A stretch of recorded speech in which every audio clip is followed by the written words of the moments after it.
Green Tea by J.Sheridan Le Fanu and read by Christopher Holton. Prologue. Martin Hesselius, the German physician. Though carefully educated in medicine and surgery, I have never practiced either. The study of each continues, nevertheless, to interest me profoundly. Neither idleness nor caprice caused my secession from the honourable calling which I had just entered. The cause was a very trifling scratch, inflicted by a dissecting knife. This trifle cost me the loss of 2 fingers, amputated promptly, and the more painful loss of my health, for I have never been quite well since, and have seldom been 12 months together in the same place. In my wanderings I became acquainted with Dr. Martin Hesselius, a wanderer like myself, like me a physician, and like me an enthusiast in his profession. Unlike me in this, that his wanderings were voluntary, and he a man, if not of fortune, as we estimate fortune in England, at least in what our forefathers used to term easy circumstances. He was an old man when I first saw him, nearly 35 years my senior. In Dr. Martin Hesselius I found my master. His knowledge was immense, his grasp of a case was an intuition. He was the very man to inspire a young enthusiast like me. With awe and delight, my admiration has stood the test of time and survived the separation of death.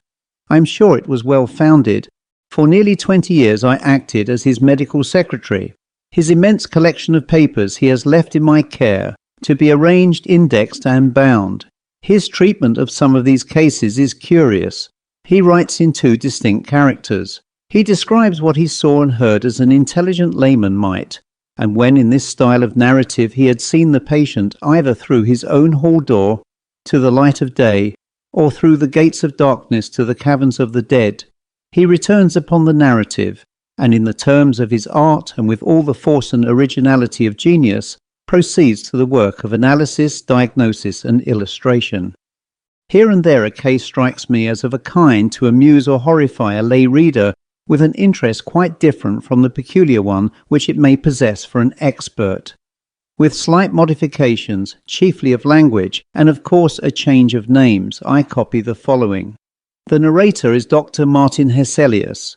I find it among the voluminous notes of cases which he made during a tour in England about 64 years ago.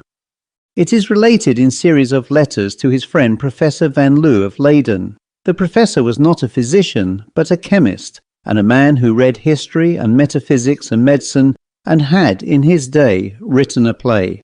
The narrative is therefore, if somewhat less valuable as a medical record, necessarily written in a manner more likely to interest an unlearned reader.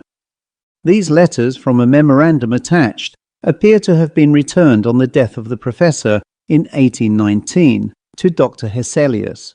They are written, some in English, some in French, but the greater part in German. I am a faithful, though I am conscious, by no means a graceful translator, and although here and there I omit some passages and shorten others, and disguise names, I have interpolated nothing. Dr. Hesselius relates how he met the Reverend Mr. Jennings.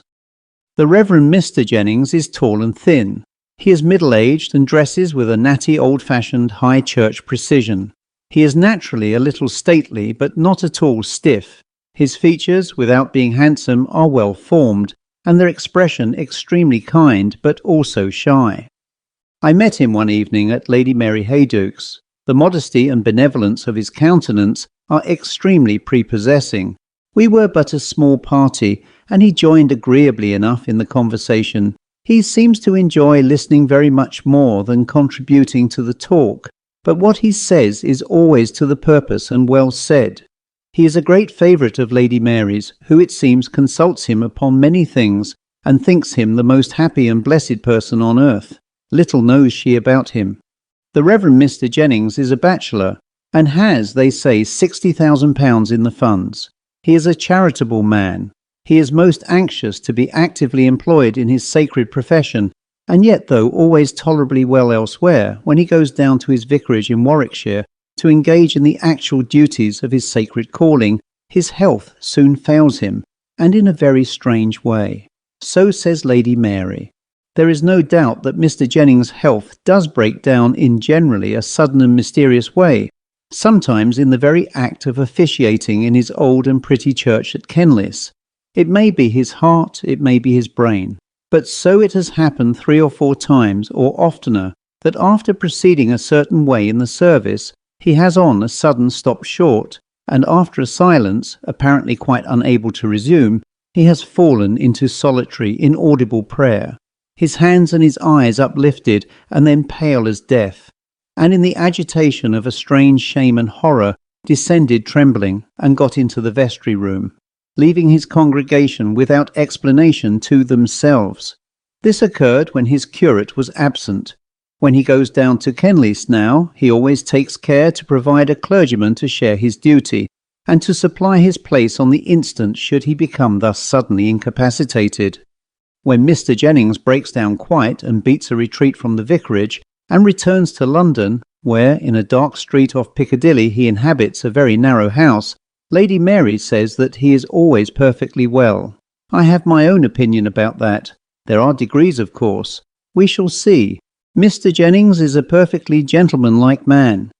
People, however, remark something odd. There is an impression a little ambiguous. One thing which certainly contributes to it, people I think don't remember, or perhaps distinctly remark, but I did almost immediately. Mr. Jennings has a way of looking sidelong upon the carpet, as if his eye followed the movements of something there. This, of course, is not always. It occurs now and then, but often enough to give a certain oddity, as I have said, to his manner. And in this glance travelling along the floor, there is something both shy and anxious. A medical philosopher, as you are good enough to call me, elaborating theories by the aid of cases sought out by himself, and by him watched and scrutinized with more time at command, and consequently infinitely more minuteness than the ordinary practitioner can afford, falls insensibly into habits of observation which accompany him everywhere, and are exercised, as some people would say, impertinently, upon every subject that presents itself with the least likelihood of rewarding inquiry. There was a promise of this kind in the slight, timid, kindly, but reserved gentleman whom I met for the first time at this agreeable little evening gathering. I observed, of course, more than I here set down, but I reserve all that borders on the technical for a strictly scientific paper. I may remark that when I here speak of medical science, I do so as I hope some day to see it more generally understood, in a much more comprehensive sense than its generally material treatment would warrant. I believe the entire natural world is but the ultimate expression of that spiritual world from which, and in which alone, it has its life. I believe that the essential man is a spirit, that the spirit is an organized substance, but as different in point of material from what we ordinarily understand by matter as light or electricity is, that the material body is, in the most literal sense, a vesture, and death consequently no interruption of the living man's existence, but simply his extrication from the natural body, a process which commences at the moment of what we term death, and the completion of which, at furthest a few days later, is the resurrection in power. The person who weighs the consequences of these positions will probably see their practical bearing upon medical science. This is, however, by no means the proper place for displaying the proofs and discussing the consequences of this too generally unrecognized state of facts. In pursuance of my habit, I was covertly observing Mr. Jennings, with all my caution. I think he perceived it, and I saw plainly that he was as cautiously observing me. Lady Mary happening to address me by my name as Dr. Hesselius, I saw that he glanced at me more sharply, and then became thoughtful for a few minutes. After this, as I conversed with a gentleman at the other end of the room, I saw him look at me more steadily, and with an interest which I thought I understood. I then saw him take an opportunity of chatting with Lady Mary, and was, as one always is, perfectly aware of being the subject of a distant inquiry and answer. This tall clergyman approached me by and by, and in a little time we had got into conversation. When two people who like reading and know books and places, having travelled, wish to discourse, it is very strange if they can't find topics. It was not accident that brought him near me and led him into conversation. He knew German and had read my essays on metaphysical medicine which suggest more than they actually say. This courteous man, gentle, shy, plainly a man of thought and reading, who moving and talking among us, was not altogether of us, and whom I already suspected of leading a life whose transactions and alarms were carefully concealed, with an impenetrable reserve from not only the world, but his best beloved friends, was cautiously weighing in his own mind the idea of taking a certain step with regard to me. I penetrated his thoughts without his being aware of it, and was careful to say nothing which could betray to his sensitive vigilance my suspicions respecting his position, or my surmises about his plans respecting myself. We chatted upon indifferent subjects for a time, but at last he said, "I was very much interested by some papers of yours, Dr. Hesselius, upon what you term metaphysical medicine. I read them in German 10 or 12 years ago. Have they been translated?" "No, I'm sure they have not. I should have heard. They would have asked my leave, I think." "I asked the publishers here a few months ago to get the book for me in the original German, but they tell me it is out of print." "So it is, and has been for some years. But it flatters me as an author to find that you have not forgotten my little book, although," I added, laughing, 10 or 12 years is a considerable time to have managed without it. But I suppose you have been turning the subject over again in your mind, or something has happened lately to revive your interest in it." At this remark, accompanied by a glance of inquiry, a sudden embarrassment disturbed Mr. Jennings, analogous to that which makes a young lady blush and look foolish. He dropped his eyes and folded his hands together uneasily, and looked oddly, and you would have said guiltily, for a moment. I helped him out of his awkwardness in the best way, by appearing not to observe it, and going straight on, I said, "Those revivals of interest in a subject happen to me often. One book suggests another, and often sends me back a wild goose chase over an interval of 20 years.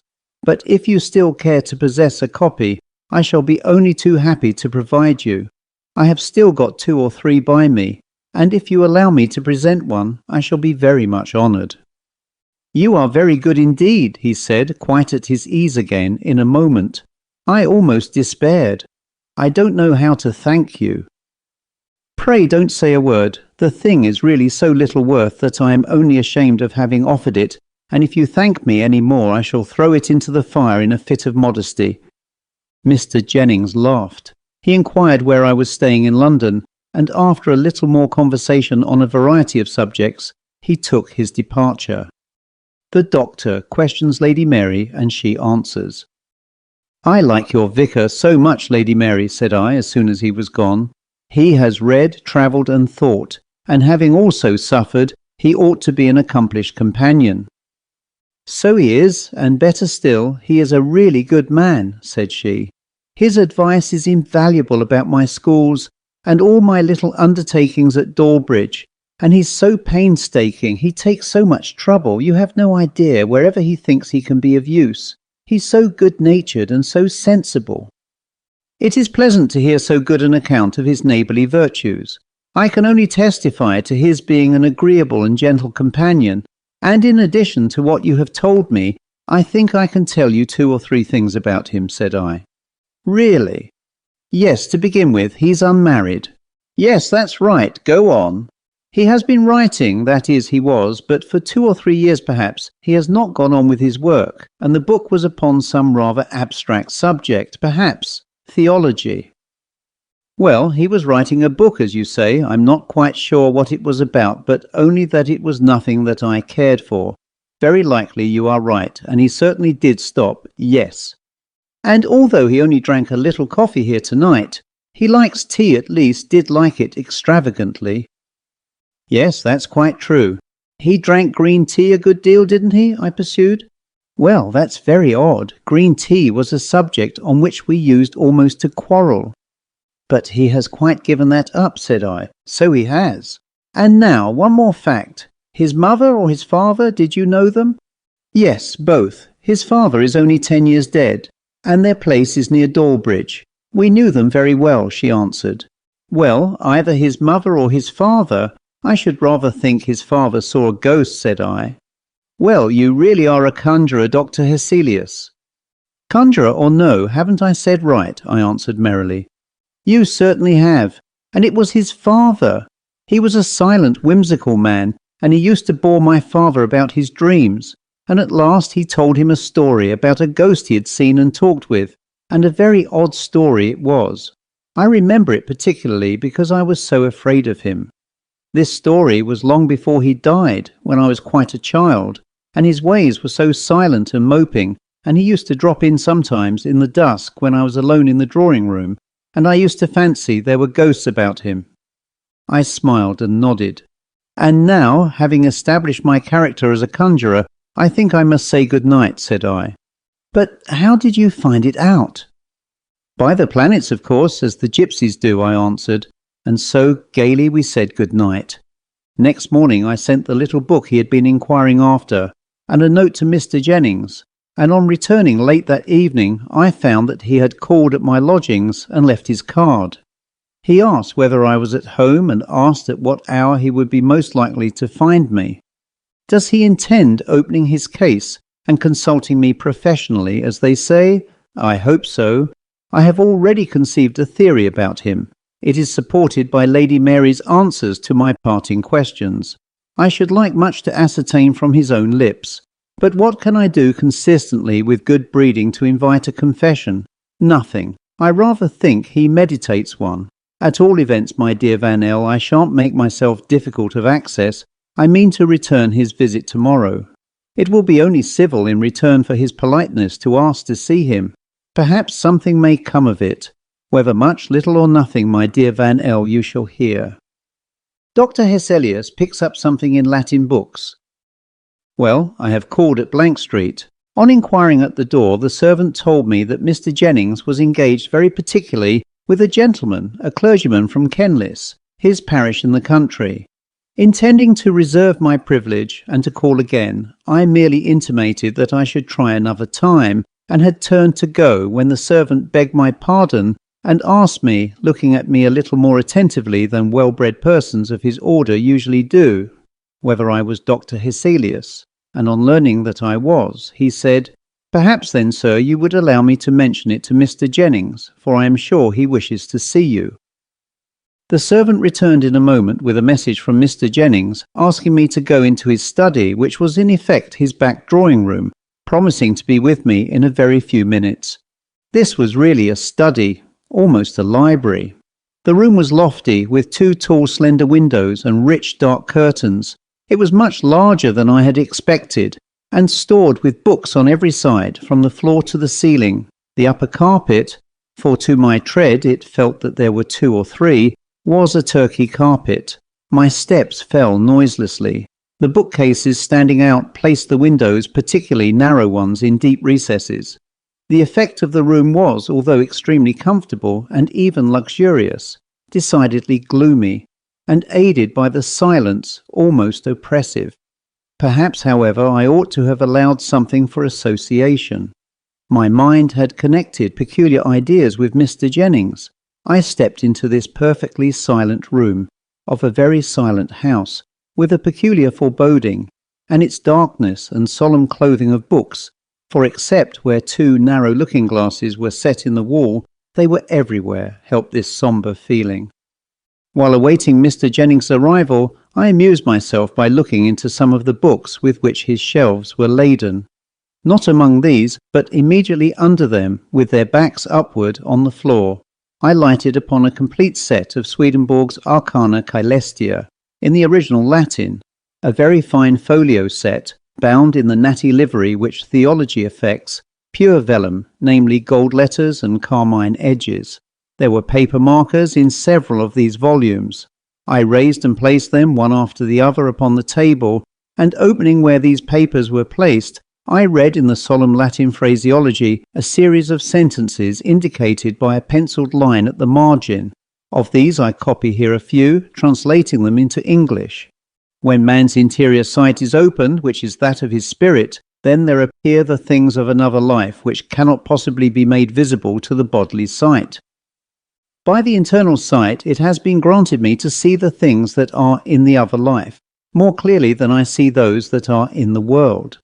From these considerations, it is evident that external vision exists from interior vision, and this from a vision still more interior, and so on. There are with every man at least 2 evil spirits. With wicked genii there is also a fluent speech, but harsh and grating. There is also among them a speech which is not fluent, wherein the descent of the thoughts is perceived as something secretly creeping along within it. The evil spirits associated with man are indeed from the hells, but when with man they are not then in hell, but are taken out thence. The place where they then are is in the midst between heaven and hell, and is called the world of spirits. When the evil spirits who are with man are in that world, they are not in any infernal torment, but in every thought and affection of man, and so in all that the man himself enjoys. But when they are remitted into their hell, they return to their former state. If evil spirits could perceive that they were associated with man, and yet that they were spirits separate from him, and if they could flow into the things of his body, they would attempt by 1,000 means to destroy him, for they hate man with a deadly hatred. Knowing therefore that I was a man in the body, they were continually striving to destroy me, not as to the body only, but especially as to the soul, for to destroy any man or spirit is the very delight of the life of all who are in hell. But I have been continually protected by the Lord.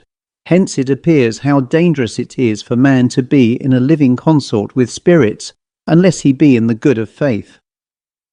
Nothing is more carefully guarded from the knowledge of associate spirits than their being thus conjoint with a man, for if they knew it they would speak to him, with the intention to destroy him. The delight of hell is to do evil to man and to hasten his eternal ruin. A long note written with a very sharp and fine pencil in Mr. Jennings's neat hand at the foot of the page caught my eye. Expecting his criticism upon the text, I read a word or two and stopped, for it was something quite different, and began with these words, Deus misereatur me, may God compassionate me. Thus warned of its private nature, I averted my eyes and shut the book, replacing all the volumes as I had found them, except one which interested me, and in which, as men studious and solitary in their habits will do, I grew so absorbed as to take no cognizance of the outer world, nor to remember where I was.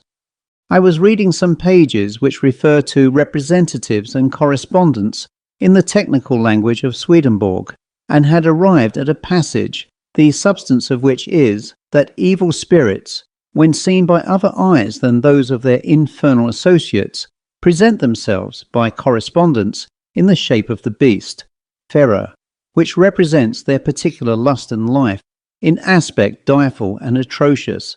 This is a long passage, and particularizes a number of those bestial forms. 4 eyes were reading the passage. I was running the head of my pencil case along the line as I read it, and something caused me to raise my eyes. Directly before me was one of the mirrors I have mentioned, in which I saw reflected the tall shape of my friend Mr. Jennings, leaning over my shoulder, and reading the page at which I was busy, and with a face so dark and wild that I should hardly have known him. I turned and rose. He stood erect also, and with an effort laughed a little, saying, I came in and asked you how you did, but without succeeding in awaking you from your book, so I could not restrain my curiosity, and very impertinently, I'm afraid, peeped over your shoulder. This is not your first time of looking into those pages. You have looked into Swedenborg, no doubt, long ago. Oh dear, yes, I owe Swedenborg a great deal. You will discover traces of him in the little book on metaphysical medicine, which you were so good as to remember. Although my friend affected a gaiety of manner, there was a slight flush in his face, and I could perceive that he was inwardly much perturbed. I am scarcely yet qualified, I know so little of Swedenborg. I have only had them a fortnight, he answered, and I think they are rather likely to make a solitary man nervous. That is, judging from the very little I have read. I don't say that they have made me so, he laughed, and I am so very much obliged for the book. I hope you got my note. I made all proper acknowledgments and modest disclaimers. I never read a book that I go with so entirely as that of yours, he continued. I saw at once there is more in it than is quite unfolded. "Do you know Dr. Harley?" he asked rather abruptly. In passing, the editor remarks that the physician here named was one of the most eminent who had ever practised in England. I did, having had letters to him, and had experience from him, great courtesy and considerable assistance during my visit to England. "I think that man one of the very greatest fools I ever met in my life," said Mr. Jennings. This was the first time I had ever heard him say a sharp thing of anybody, and such a term applied to so high a name a little startled me. "Really? And in what way?" I asked. "In his profession," he answered. I smiled. "I mean this," he said. "He seems to me one half blind. I mean, one half of all he looks at is dark. Preternaturally bright and vivid all the rest. And the worst of it is, it seems willful. I can't get him. I mean, he won't. I've had some experience of him as a physician, but I look on him as, in that sense, no better than a paralytic mind, an intellect half dead. I'll tell you, I know I shall sometime, all about it," he said with a little agitation.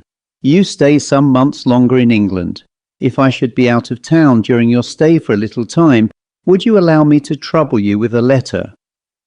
"I should be only too happy," I assured him. "Very good of you. I am so utterly dissatisfied with Harley." "A little leaning to the materialistic school," I said. "A mere materialist," he corrected me. "You can't think how that sort of thing worries one who knows better. You won't tell anyone, any of my friends you know, that I am hippish. Now, for instance, no one knows, not even Lady Mary, that I have seen Dr. Harley or any other doctor, so pray don't mention it. And if I should have any threatening of an attack, you'll kindly let me write, or should I be in town, have a little talk with you." I was full of conjecture, and unconsciously I found I had fixed my eyes gravely on him, for he lowered his for a moment, and he said, "I see you think I might as well tell you now, or else you are forming a conjecture, but you may as well give it up. If you were guessing all the rest of your life, you will never hit on it." He shook his head smiling, and over that wintry sunshine a black cloud suddenly came down, and he drew his breath in, through his teeth, as men do in pain. "Sorry, of course, to learn that you apprehend occasion to consult any of us, but command me when and how you like, and I need not assure you that your confidence is sacred." He then talked of quite other things, and in a comparatively cheerful way, and after a little time I took my leave. Dr. Hesselius is summoned to Richmond. We parted cheerfully, but he was not cheerful, nor was I. There are certain expressions of that powerful organ of spirit, the human face, which, although I have seen them often and possess a doctor's nerve, yet disturb me profoundly. One look of Mr. Jennings haunted me. It had seized my imagination with so dismal a power that I changed my plans for the evening and went to the opera, feeling that I wanted a change of ideas. I heard nothing of or from him for 2 or 3 days, when a note in his hand reached me. It was cheerful and full of hope. He said that he had been for some little time so much better, quite well in fact, that he was going to make a little experiment and run down for a month or so to his parish to try whether a little work might not quite set him up. There was in it a fervent religious expression of gratitude for his restoration, as he now almost hoped he might call it. A day or 2 later I saw Lady Mary, who repeated what his note had announced, and told me that he was actually in Warwickshire, having resumed his clerical duties at Kenlis, and she added, "I begin to think that he is really perfectly well, and that there never was anything the matter, more than nerves and fancy. We are all nervous, but I fancy there is nothing like a little hard work for that kind of weakness, and he has made up his mind to try it. I should not be surprised if he did not come back for a year." Notwithstanding all this confidence, only 2 days later I had this note dated from his house off Piccadilly. "Dear Sir, I have returned disappointed. If I should feel at all able to see you, I shall write to ask you kindly to call. At present I am too low, and in fact simply unable to say all I wish to say. Pray don't mention my name to my friends. I can see no one. By and by, please God, you shall hear from me. I mean to take a run into Shropshire, where some of my people are. God bless you. May we on my return meet more happily than I can now write." About a week after this, I saw Lady Mary at her own house, the last person, she said, left in town, and just on the wing for Brighton, for the London season was quite over.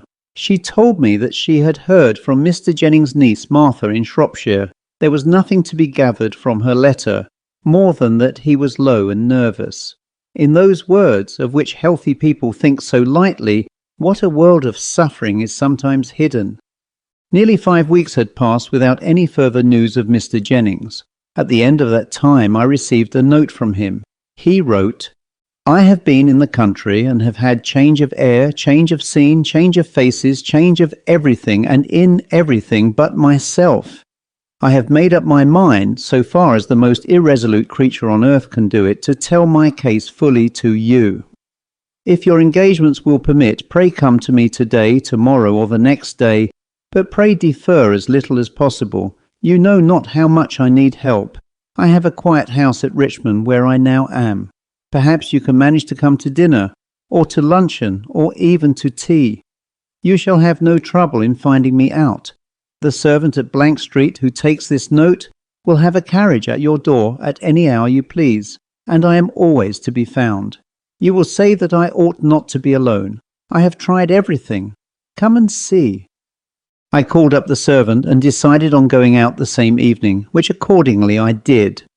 He would have been much better in a lodging-house or hotel, I thought, as I drove up through a short double row of sombre elms to a very old-fashioned brick house, darkened by the foliage of these trees, which overtopped and nearly surrounded it.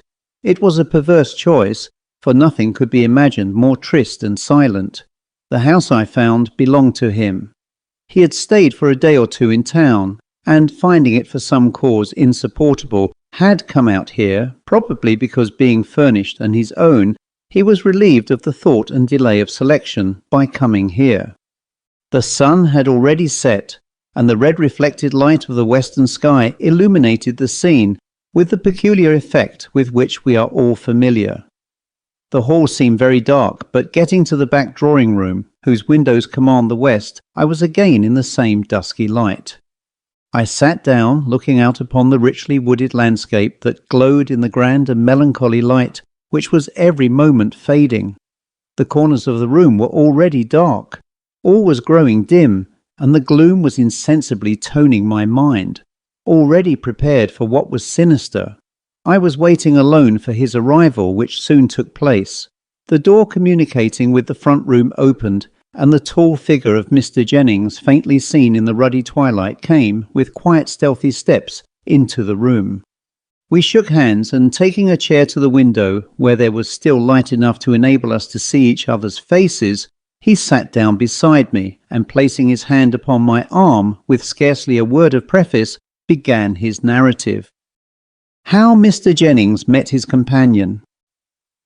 The faint glow of the west, the pomp of the then lonely woods of Richmond were before us, behind and about us the darkening room, and on the stony face of the sufferer. For the character of his face, though still gentle and sweet, was changed, rested that dim odd glow which seems to descend and produce, where it touches, lights, sudden though faint, which are lost, almost without gradation, in darkness. The silence, too, was utter. Not a distant wheel or bark or whistle from without, and within the depressing stillness of an invalid bachelor's house. I guessed well the nature, though not even vaguely the particulars of the revelations I was about to receive, from that fixed face of suffering that so oddly flushed stood out, like a portrait of Schalken's, before its background of darkness. It began, he said, on the 15th of October, 3 years and 11 weeks ago and 2 days. I keep very accurate count, for every day is torment. If I leave anywhere a chasm in my narrative, tell me. About 4 years ago I began a work which had cost me very much thought and reading. It was upon the religious metaphysics of the ancients. I know, said I, the actual religion of educated and thinking paganism, quite apart from symbolic worship, a wide and very interesting field. Yes, but not good for the mind, the Christian mind, I mean. Paganism is all bound together in essential unity, and with evil sympathy their religion involves their art and both their manners, and the subject is a degrading fascination, and the nemesis sure. God forgive me. I wrote a great deal. I wrote late at night. I was always thinking on the subject, walking about wherever I was, everywhere. It thoroughly infected me. You are to remember that all the material ideas connected with it were more or less of the beautiful, the subject itself delightfully interesting, and I then without a care. He sighed heavily. I believe that everyone who sets about writing in earnest does his work, as a friend of mine phrased it, on something, tea or coffee or tobacco. I suppose there is a material waste that must be hourly supplied in such occupations, or that we should grow too abstracted, and the mind, as it were, pass out of the body, unless it were reminded often enough of the connection by actual sensation. At all events, I felt the want, and I supplied it. Tea was my companion. At first the ordinary black tea, made in the usual way, not too strong, but I drank a good deal and increased its strength as I went on. I never experienced an uncomfortable symptom from it. I began to take a little green tea. I found the effect pleasanter. It cleared and intensified the power of thought. So I had come to take it frequently, but not stronger than one might take it for pleasure. I wrote a great deal out here. It was so quiet, and in this room. I used to sit up very late, and it became a habit with me to sip my tea, green tea every now and then, as my work proceeded. I had a little kettle on my table that swung over a lamp, and made tea 2 or 3 times between 11 o'clock and 2 or 3 in the morning, my hours of going to bed. I used to go into town every day. I was not a monk, and although I spent an hour or 2 in a library, hunting up authorities and looking out lights upon my theme, I was in no morbid state as far as I can judge. I met my friends pretty much as usual, and enjoyed their society, and on the whole, existence had never been, I think, so pleasant before. I had met with a man who had some odd old books, German editions in medieval Latin, and I was only too happy to be permitted access to them. This obliging person's books were in the city, a very out-of-the-way part of it. I had rather outstayed my intended hour, and on coming out, seeing no cab near, I was tempted to get into the omnibus which used to drive past this house. It was darker than this by the time the bus had reached an old house you may have remarked, with 4 poplars at each side of the door, and there the last passenger but myself got out. We drove along rather faster. It was twilight now. I leaned back in my corner next the door, ruminating pleasantly. The interior of the omnibus was nearly dark. I had observed in the corner opposite to me at the other side, and at the end, next the horses, 2 small circular reflections, as it seemed to me, of a reddish light. They were about 2 inches apart, and about the size of those small brass buttons that yachting men used to put upon their jackets. I began to speculate, as listless men will, upon this trifle as it seemed. From what centre did that faint but deep red light come, and from what, glass beads, buttons, toy decorations, was it reflected? We were lumbering along gently, having nearly a mile still to go. I had not solved the puzzle, and it became in another minute more odd, for these 2 luminous points with a sudden jerk descended nearer and nearer the floor, keeping still their relative distance and horizontal position, and then as suddenly they rose to the level of the seat on which I was sitting, and I saw them no more.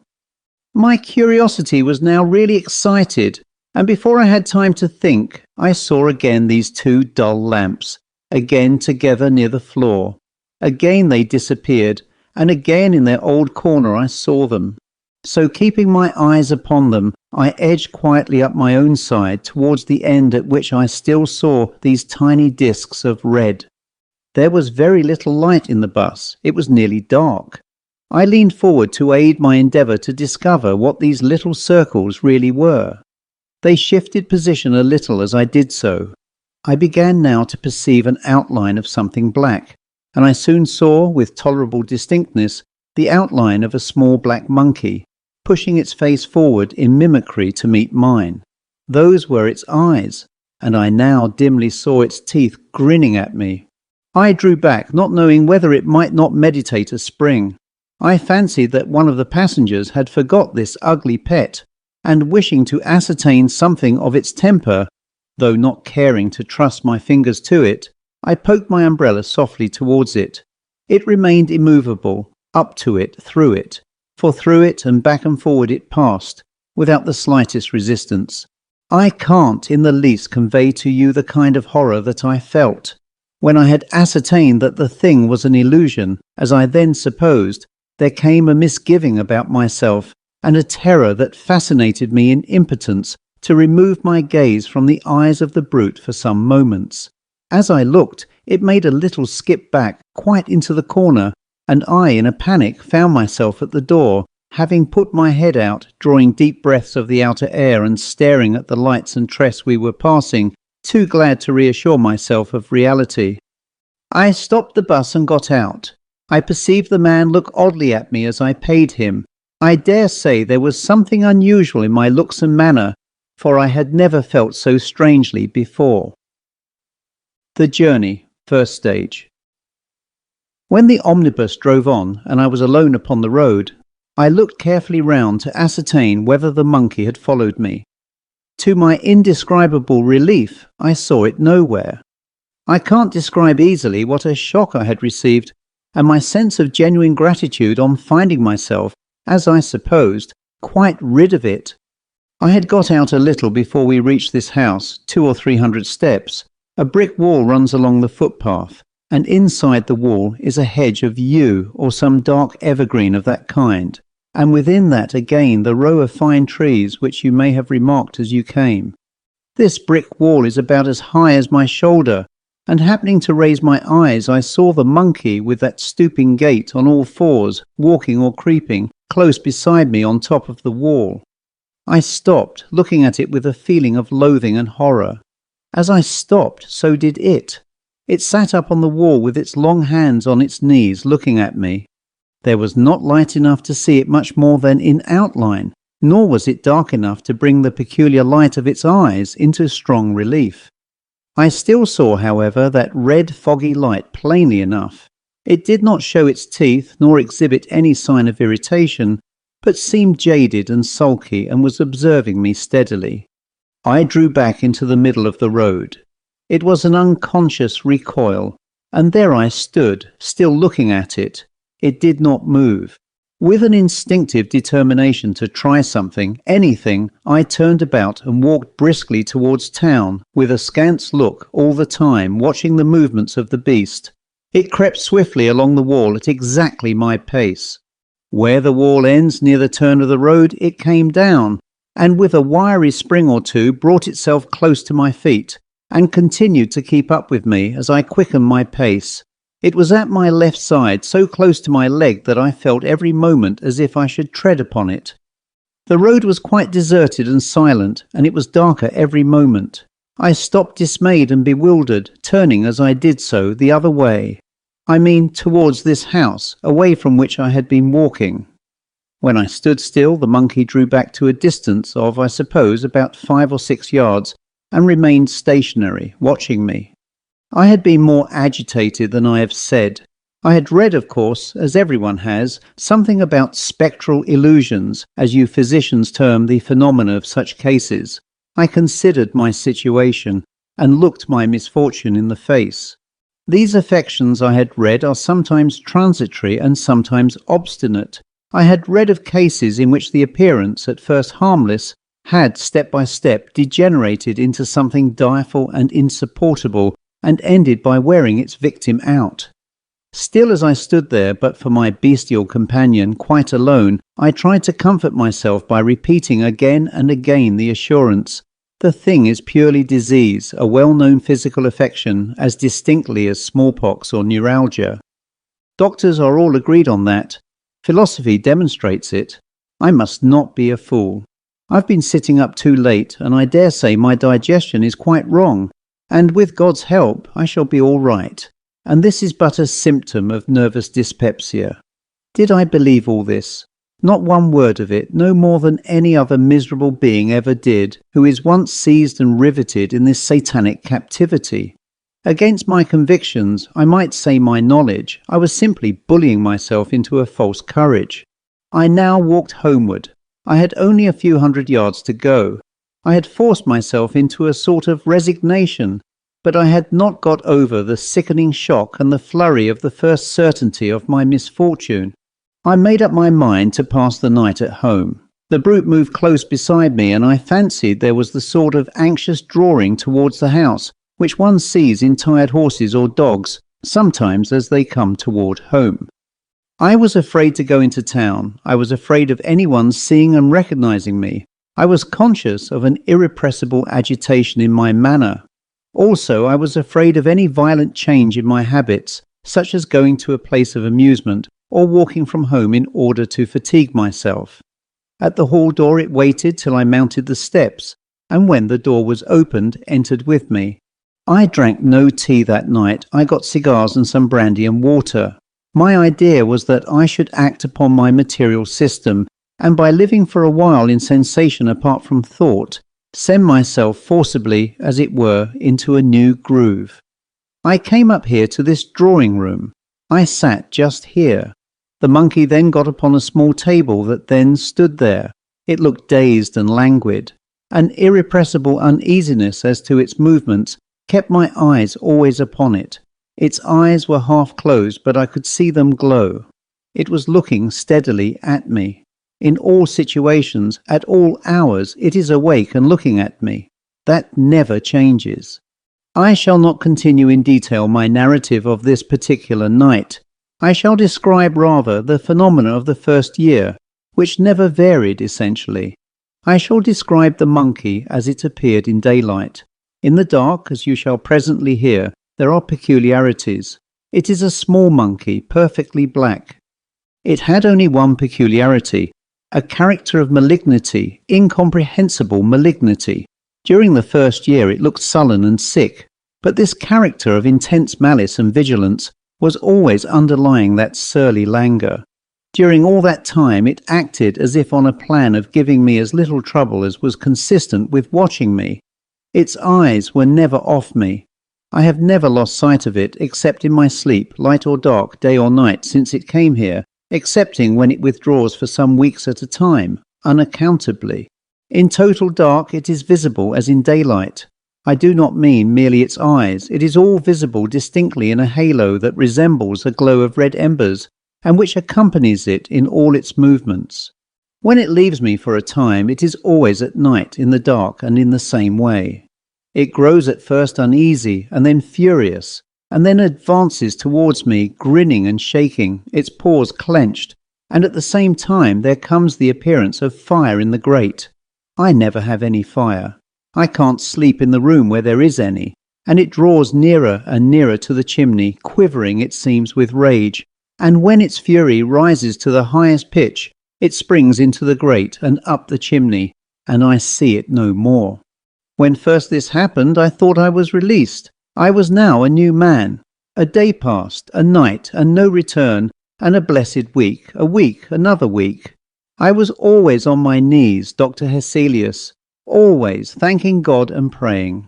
A whole month passed of liberty, but on a sudden it was with me again. The second stage. It was with me, and the malice which before was torpid under a sullen exterior was now active. It was perfectly unchanged in every other respect. This new energy was apparent in its activity and its looks, and soon in other ways. For a time, you will understand, the change was shown only in an increased vivacity and an air of menace, as if it were always brooding over some atrocious plan. Its eyes, as before, were never off me. "Is it here now?" I asked. "No," he replied. "It has been absent exactly a fortnight and a day, 15 days. It has sometimes been away so long as nearly 2 months, once for 3. Its absence always exceeds a fortnight, although it may be but by a single day.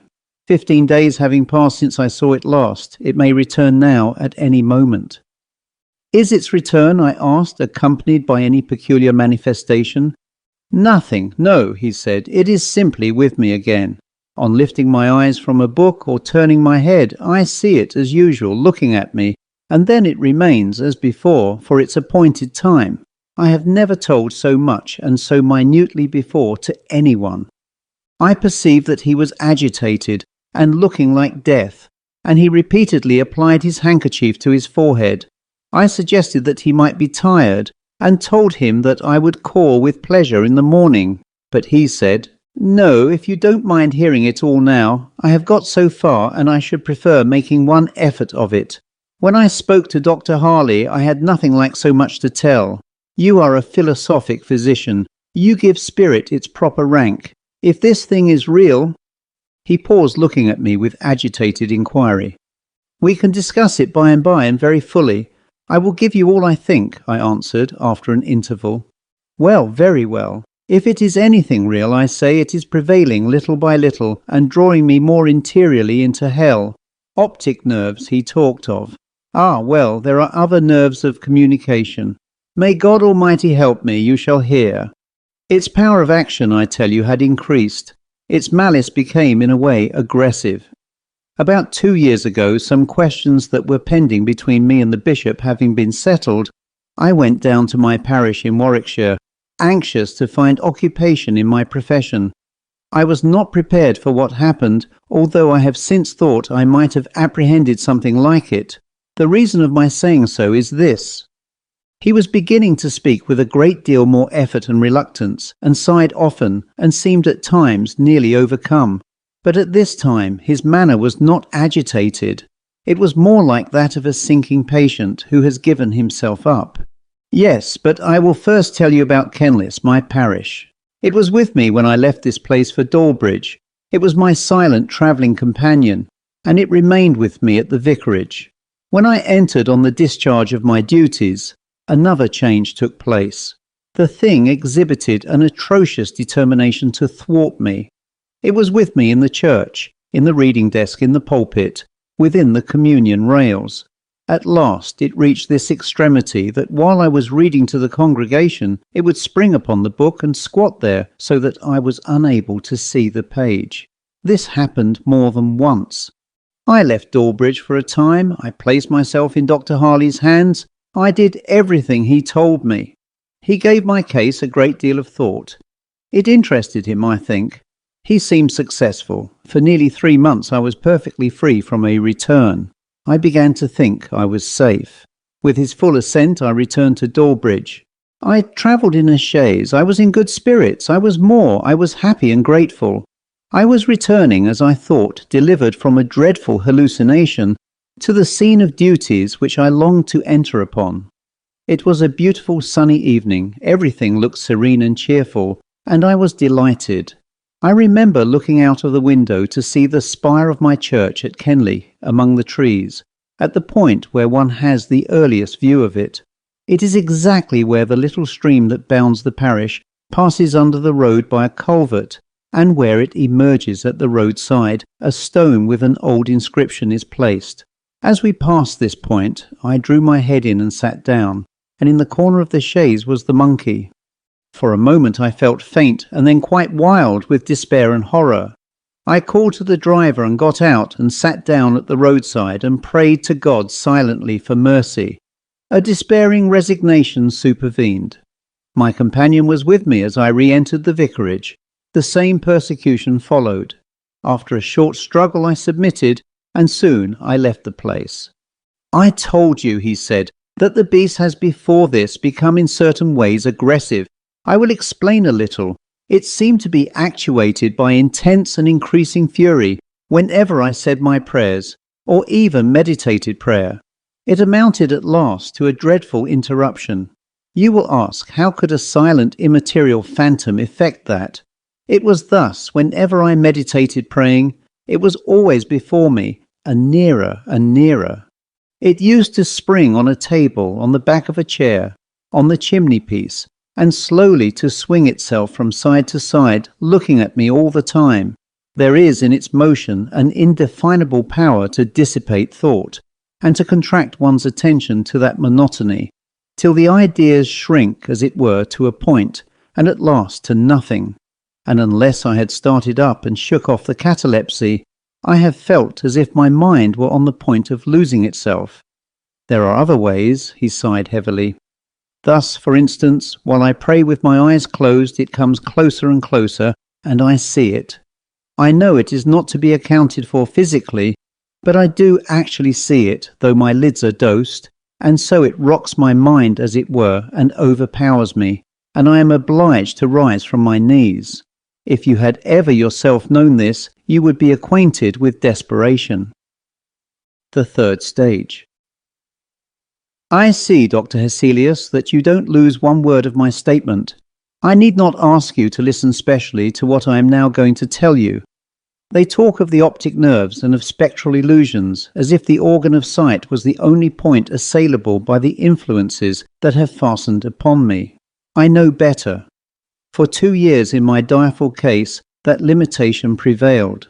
But as food is taken in softly at the lips, and then brought under the teeth, as the tip of the little finger caught in a mill crank will draw in the hand and the arm and the whole body, so the miserable mortal who has been once caught firmly by the end of the finest fibre of his nerve is drawn in and in by the enormous machinery of hell until he is as I am.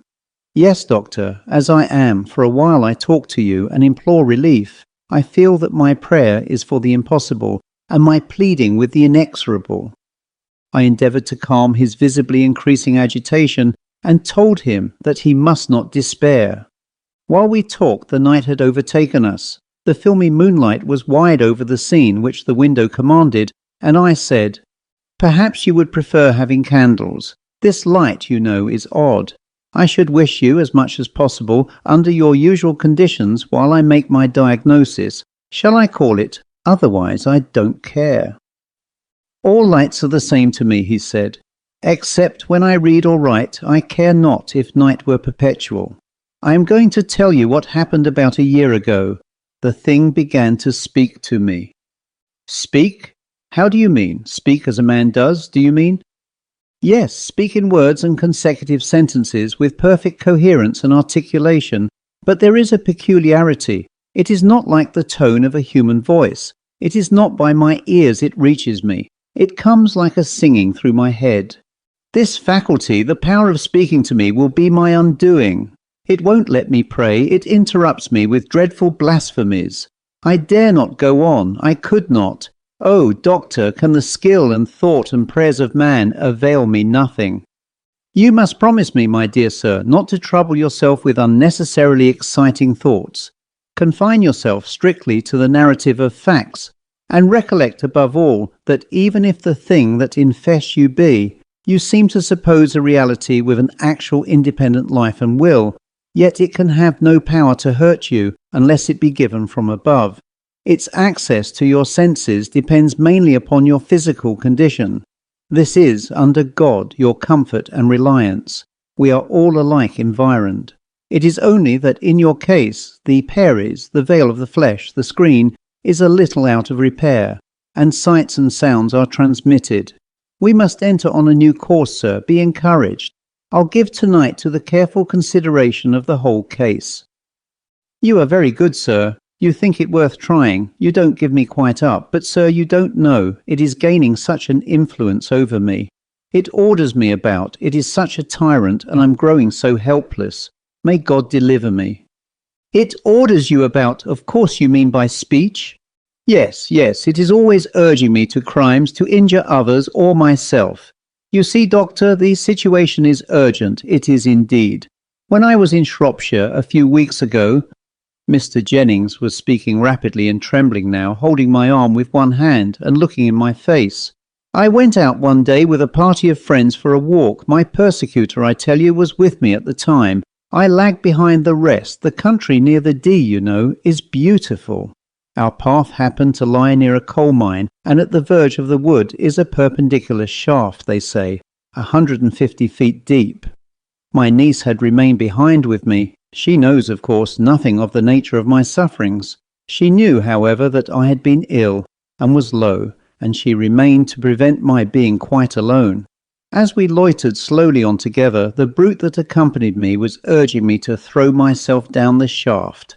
I tell you now, oh sir, think of it. The one consideration that saved me from that hideous death was the fear lest the shock of witnessing the occurrence should be too much for the poor girl. I asked her to go on and walk with her friends, saying that I could go no further. She made excuses, and the more I urged her, the firmer she became. She looked doubtful and frightened. I suppose there was something in my looks or manner that alarmed her, but she would not go, and that literally saved me. You had no idea, sir, that a living man could be made so abject a slave of Satan, he said with a ghastly groan and a shudder. There was a pause here, and I said, You were preserved nevertheless. It was the act of God.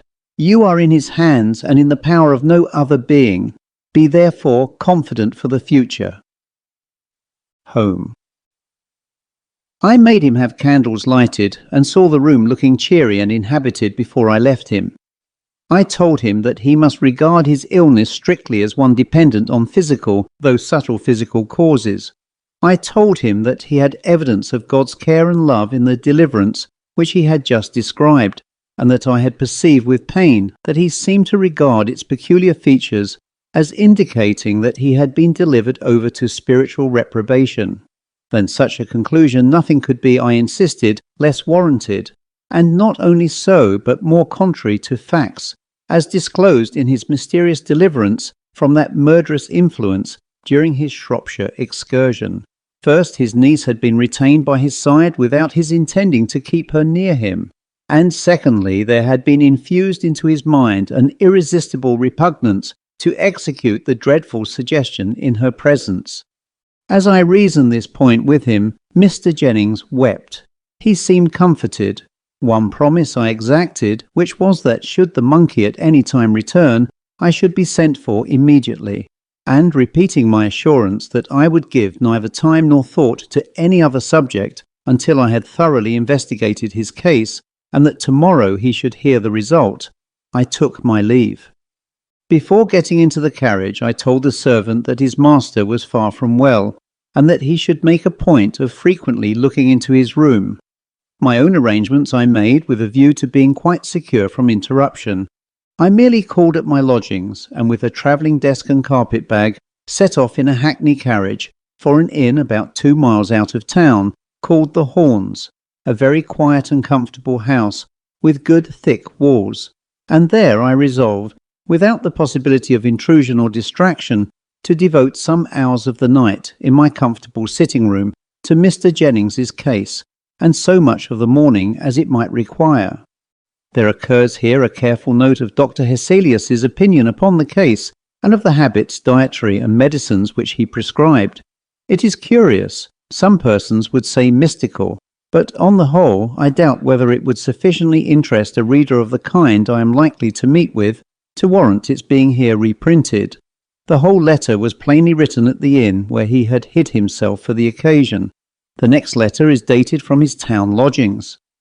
I left town for the inn where I slept last night at 9:30, and did not arrive at my room in town until 1 o'clock this afternoon. I found a letter in Mr. Jennings' hand upon my table.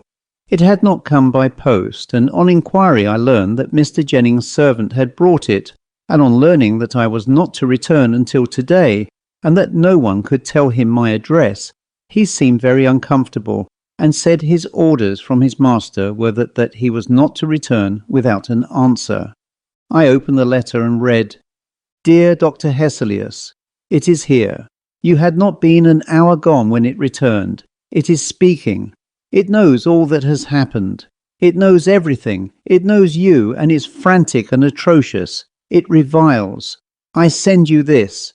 It knows every word I have written. I write, this I promised, and I therefore write, but I fear very confused, very incoherently. I am so interrupted, disturbed. Ever yours, sincerely yours, Robert Lynder Jennings. When did this come? I asked. About 11 last night. The man was here again, and has been here 3 times today. The last time is about an hour since. Thus answered, and with the notes I had made upon his case in my pocket, I was in a few minutes driving towards Richmond to see Mr. Jennings. I by no means, as you perceive, despaired of Mr. Jennings's case. He had himself remembered and applied, though quite in a mistaken way, the principle which I laid down in my metaphysical medicine, and which governs all such cases. I was about to apply it in earnest. I was profoundly interested and very anxious to see and examine him while the enemy was actually present. I drove up to the sombre house and ran up the steps and knocked. The door in a little time was opened by a tall woman in black silk. She looked ill and as if she had been crying. She curtsied and heard my question, but she did not answer. She turned her face away, extending a hand towards two men who were coming downstairs, and thus, having, as it were, tacitly made me over to them, she passed through a side door hastily and shut it. The man who was nearest the hall I at once accosted, but being now close to him, I was shocked to see that both his hands were covered with blood. I drew back a little, and the man, passing downstairs, merely said in a low tone, "Here's the servant, sir." The servant had stopped on the stairs, confounded and dumb at seeing me. He was rubbing his hands in a handkerchief, and it was steeped in blood. "Jones, what is it? What has happened?" I asked, while a sickening suspicion overpowered me. The man asked me to come up to the lobby. I was beside him in a moment, and frowning and pallid with contracted eyes, he told me the horror which I already half guessed. His master had made away with himself. I went upstairs with him to the room. What I saw there I won't tell you. He had cut his throat with his razor. It was a frightful gash. The two men had laid him on the bed and composed his limbs. It had happened, as the immense pool of blood on the floor declared, at some distance between the bed and the window. There was a carpet round his bed and a carpet under his dressing table, but none on the rest of the floor, for the man said he did not like a carpet on his bedroom. In this sombre and now terrible room, one of the great elms that darkened the house was slowly moving the shadow of one of its great boughs upon this dreadful floor. I beckoned to the servant and we went downstairs together. I turned off the hall into an old-fashioned panelled room, and there standing I heard all the servant had to tell. It was not a great deal. "I concluded, sir, from your words and looks, sir, as you left last night, that you thought my master was seriously ill. I thought it might be that you were afraid of a fit or something, so I attended very close to your directions. He sat up late till past 3 o'clock. He was not writing or reading. He was talking a great deal to himself, but that was nothing unusual. At about that hour I assisted him to undress, and left him in his slippers and dressing gown. I went back softly in about half an hour. He was in his bed, quite undressed, and a pair of candles lighted on the table beside his bed. He was leaning on his elbow and looking out at the other side of the bed when I came in. I asked him if he wanted anything, and he said no. I don't know whether it was what you said to me, sir, or something a little unusual about him, but I was uneasy, uncommon uneasy about him last night. In another half hour, or it might be a little more, I went up again. I did not hear him talking as before. I opened the door a little. The candles were both out, which was not usual. I had a bedroom candle, and I let the light in a little bit, looking softly round. I saw him sitting in that chair beside the dressing table with his clothes on again. He turned round and looked at me. I thought it strange he should get up and dress and put out the candles to sit in the dark that way. But I only asked him again if I could do anything for him. He said no, rather sharp, I thought. I asked him if I might light the candles, and he said, "Do as you like, Jones." So I lighted them, and I lingered about the room, and he said, "Tell me truth, Jones, why did you come again? You did not hear anyone cursing." "No, sir," I said, wondering what he could mean. "No," said he after me, "of course no." And I said to him, "Wouldn't it be well, sir, you went to bed? It's just 5 o'clock. And he said nothing but, "Very likely, good night, Jones." So I went, sir, but in less than an hour I came again. The door was fast, and he heard me, and called as I thought from the bed to know what I wanted, and he desired me not to disturb him again. I lay down and slept for a little. It must have been between 6 and 7 when I went up again. The door was still fast, and he made no answer, so I did not like to disturb him, and thinking he was asleep, I left him till 9. It was his custom to ring when he wished me to come, and I had no particular hour for calling him. I tapped very gently, and getting no answer, I stayed away a good while, supposing he was getting some rest then. It was not till 11 o'clock I grew really uncomfortable about him, for at the latest he was never, that I could remember, later than 10:30. I got no answer. I knocked and called, and still no answer. So not being able to force the door, I called Thomas from the stables, and together we forced it, and found him in the shocking way you saw. Jones had no more to tell. Poor Mr. Jennings was very gentle and very kind. All his people were fond of him. I could see that the servant was very much moved. So dejected and agitated, I passed from that terrible house and its dark canopy of elms, and I hope I shall never see it more. While I write to you, I feel like a man who has but half waked from a frightful and monotonous dream. My memory rejects the picture with incredulity and horror. Yet I know it is true. It is the story of the process of a poison which excites the reciprocal action of spirit and nerve, and paralyzes the tissue that separates those cognate functions of the senses, the external and the interior. Thus we find strange bedfellows, and the mortal and immortal prematurely make acquaintance. Conclusion. A word for those who suffer. My dear Van L., you have suffered from an affection similar to that which I have just described. You have twice complained of its return. Who, under God, cured you? Your humble servant, Martin Hesselius. Let me rather adopt the more emphasized piety of a certain good old French surgeon of 300 years ago. I treated and God cured you. Come, my friend, you are not to be hippish. Let me tell you a fact. I have met with and treated, as my book shows, 57 cases of this kind of vision, which I term indifferently sublimated, precocious, and interior. There is another class of affections which are truly termed, though commonly confounded with those which I describe, spectral illusions. These latter I look upon as being no less simply curable than a cold in the head or a trifling dyspepsia. It is those which rank in the first category that test our promptitude of thought. 57 such cases have I encountered, neither more nor less. And in how many of these have I failed? In no one single instance. There is no one affliction of mortality more easily and certainly reducible with a little patience and a rational confidence in the physician. With these simple conditions, I look upon the cure as absolutely certain. You are to remember that I had not even commenced to treat Mr. Jennings's case. I have not any doubt that I should have cured him perfectly in 18 months, or possibly it might have extended to 2 years. Some cases are very rapidly curable, others extremely tedious. Every intelligent physician who will give thought and diligence to the task will effect a cure. You know my tract on the cardinal functions of the brain.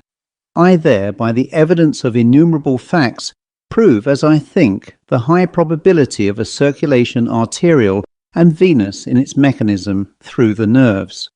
Of this system, thus considered, the brain is the heart. The fluid, which is propagated hence through one class of nerves, returns in an altered state through another, and the nature of that fluid is spiritual, though not immaterial, any more than, as I before remarked, light or electricity are so. By various abuses, among which the habitual use of such agents as green tea is one, this fluid may be affected as to its quality, but it is more frequently disturbed as to equilibrium. This fluid being that which we have in common with spirits, a congestion found upon the masses of brain or nerve, connected with the interior sense, forms a surface unduly exposed, on which disembodied spirits may operate. Communication is thus more or less effectually established. Between this brain circulation and the heart circulation there is an intimate sympathy. The seat, or rather the instrument of exterior vision, is the eye. The seat of interior vision is the nervous tissue and brain, immediately about and above the eyebrow. You remember how effectually I dissipated your pictures by the simple application of iced eau de cologne. Few cases, however, can be treated exactly alike with anything like rapid success. Cold acts powerfully as a repellent of the nervous fluid. Long enough continued, it will even produce that permanent insensibility which we call numbness, and a little longer, muscular as well as sensational paralysis. I have not, I repeat, the slightest doubt that I should have first dimmed and ultimately sealed that inner eye which Mr. Jennings had inadvertently opened. The same senses are opened in delirium tremens and entirely shut up again when the overaction of the cerebral heart and the prodigious nervous congestions that attend it are terminated by a decided change in the state of the body. It is by acting steadily upon the body by a simple process that this result is produced, and inevitably produced. I have never yet failed. Poor Mr. Jennings made away with himself, but that catastrophe was the result of a totally different malady, which, as it were, projected itself upon the disease which was established. His case was in the distinctive manner a complication, and the complaint under which he really succumbed was hereditary suicidal mania. Poor Mr. Jennings. I cannot call a patient of mine, for I had not even begun to treat his case, and he had not yet given me, I am convinced, his full and unreserved confidence. If the patient do not array himself on the side of the disease, his cure is certain. The end.